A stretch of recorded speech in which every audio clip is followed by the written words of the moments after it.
Hey guys, AT here from AT's World of Rock. And I still get a lot of feedback on a video review that I left on here, I don't know, some 4 years ago now. The review of my Squier Classic Vibe 70s HSS Stratocaster. And I want to say that it has between 60 and 70,000 views, a lot of comments. And I get a lot of people that probably are wondering, this many years later, do I still have it and do I still love it? And there's your answer. I probably love it more now than I ever did.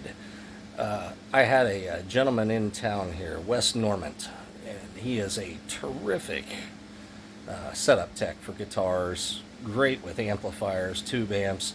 Guy's kind of like the MacGyver of anything electronic and musical. And I took this guitar down to him for a setup, and he's really a Strat guy. Loves Strats.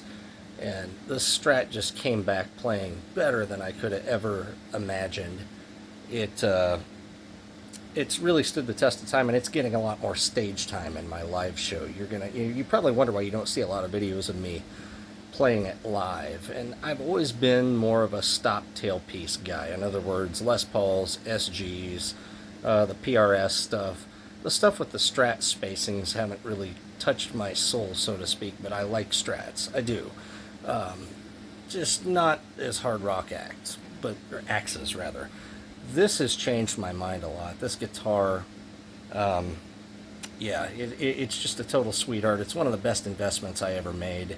I don't regret purchasing it. Now, I will say the original humbucker that came in it stopped working, and I never could figure out why it was wired correctly. As opposed to really trying to troubleshoot it, I simply took it out. I put a Duncan that was in a Samick Blue Saraceno. Blue Saraceno was a guitar virtuoso of the early 90s. He was a solo artist, and he did a short time in the band Poison. And his guitars had a signature PAF pickup, PAF style humbucker, and that's what I put in here. Honest to God, it doesn't sound a whole lot different than the pickup that was already in here. It's great. Now, this guitar comes with a 250K volume and tone pot set in it, and that will be the only thing that I am modifying about this guitar. I just bought a brand new upgraded wiring harness from guitarfetish.com to switch this over to 500K pots. What will that do? That's going to give that humbucker a lot more low-end drive. It's going to give it a lot more cut and brightness. 250K pots are wonderful for single coil pickups. They're very warm, but they tend to leave a humbucker a little more dark, a little more neutered, not quite as potent. So I am going to upgrade this week this guitar to 500K pots. A little heavier wiring, a little nicer stuff.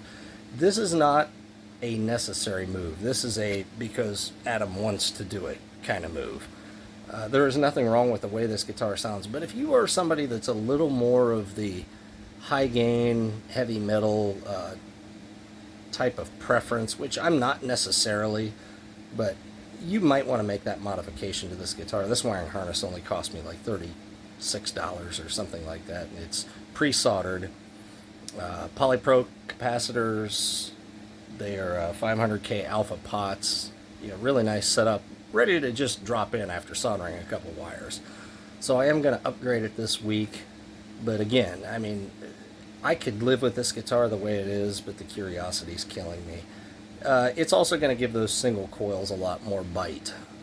So other than that, I want to say that I posted my review sometime in 2018, so I'm happy to follow it up here today and to let you know that I'm probably more in love with this guitar today than I was back then. As a matter of fact, it's seeing a lot more stage time, so I'll post some videos. I just did a video the other day of using it in Pink Floyd's Comfortably Numb cover on stage with my band.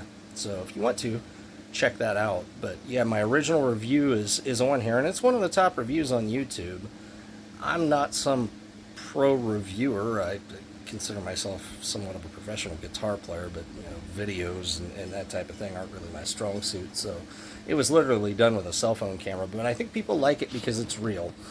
I'm a player. I play familiar riffs on it. I play familiar music on it. I run through all the different tonal options. I go through the pickups, that kind of thing. So if you want to look back at that, feel free. If you're one of those people that was brought to my channel originally for this, then you'll be happy to know that I still have this guitar to this day.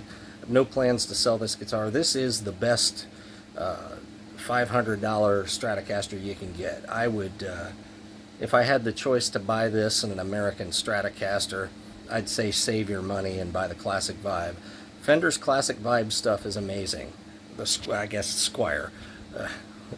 But yeah, they're true Fender instruments. They have a Squier badge and that's it. This is not the junk Squier of the 1990s. This is more like the Squier of the early 1980s, the ones that are on the collector's market for a couple grand now. These are wonderful guitars.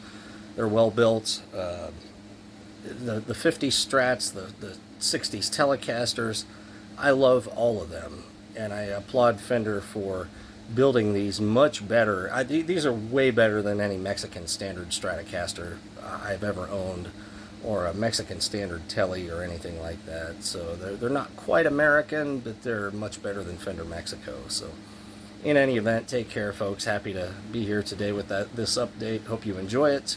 Like this posting, subscribe to my channel if you haven't already, and take care.